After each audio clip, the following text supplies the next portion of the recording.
لیکن یہ کون سا ایمان ہو سکتا ہے سمیر جی جو کسی کو اس بات کی اجازت دیتا ہے کہ بے گناہوں کا خون بہایا جائے صرف اس آدھار پر ہے کہ وہ آپ کے اللہ کو نہیں مانتے؟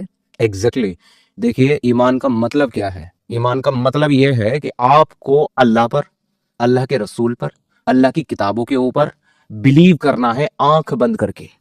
آپ نے کوشچن نہیں کرنا، سوال کھڑے نہیں کرنے. جو کتاب میں لکھ دیا گیا، آسمانی کتاب میں جس کو اللہ کا کلام بتایا گیا، جس کے مادھیم سے وہ بھیجا گیا اس فرشتے پر، اور جس کے پاس وہ بھیجا گیا اس پروفٹ، اس نبی، اس میسنجر کے اوپر اور اس کی باتوں پر آپ نے ایمان لانا ہے. ان باتوں کو ویلیڈیٹ ماننا ہے، ان کو فالو کرنا ہے، اپنی زندگی میں پریکٹس کرنا ہے. اسی کا تو نام ایمان ہے. جب ان اسکرپچرز میں، اس آسمانی کتاب میں، ان پیارے رسول کی احادیثوں میں، سنت میں، ٹیچنگز میں جب لکھا ہوا ہی یہی ہے کہ جو ایمان والے ہیں وہ بیسٹ آف کریشن ہے، اور جو کافر ہیں، مشرک ہیں، وہ ورسٹ آف کریشن ہے. کافر مشرک کون ہے؟ کافر مشرک وہی جو اللہ کا انکار کرنے والے ہیں، اللہ کے دین کا انکار کرنے والے ہیں. ہم لوگ جو اللہ پر ایمان نہیں رکھتے، اللہ کو خدا نہیں مانتے، پروفٹ محمد کو رسول نہیں مانتے. مشرک وہ جو اللہ کو چھوڑ کر کسی اور کی عبادت کرتے ہیں، شریک ٹھہراتے ہیں اللہ کا.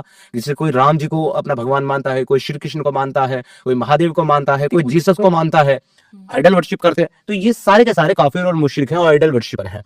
تو یہ بھی کیا لکھا ہوا ہے کہ ان کے خلاف کس طرح کا سلوک کرنا چاہیے؟ ملٹیپل آیتوں میں، ملٹیپل آیتیں ایسی ہیں 130 سے ابو پاک قرآن کے اندر جو ہے ایسی آیتیں ہیں. ارے باپ رے، یہ تو دھوتی کھول رہا ہے.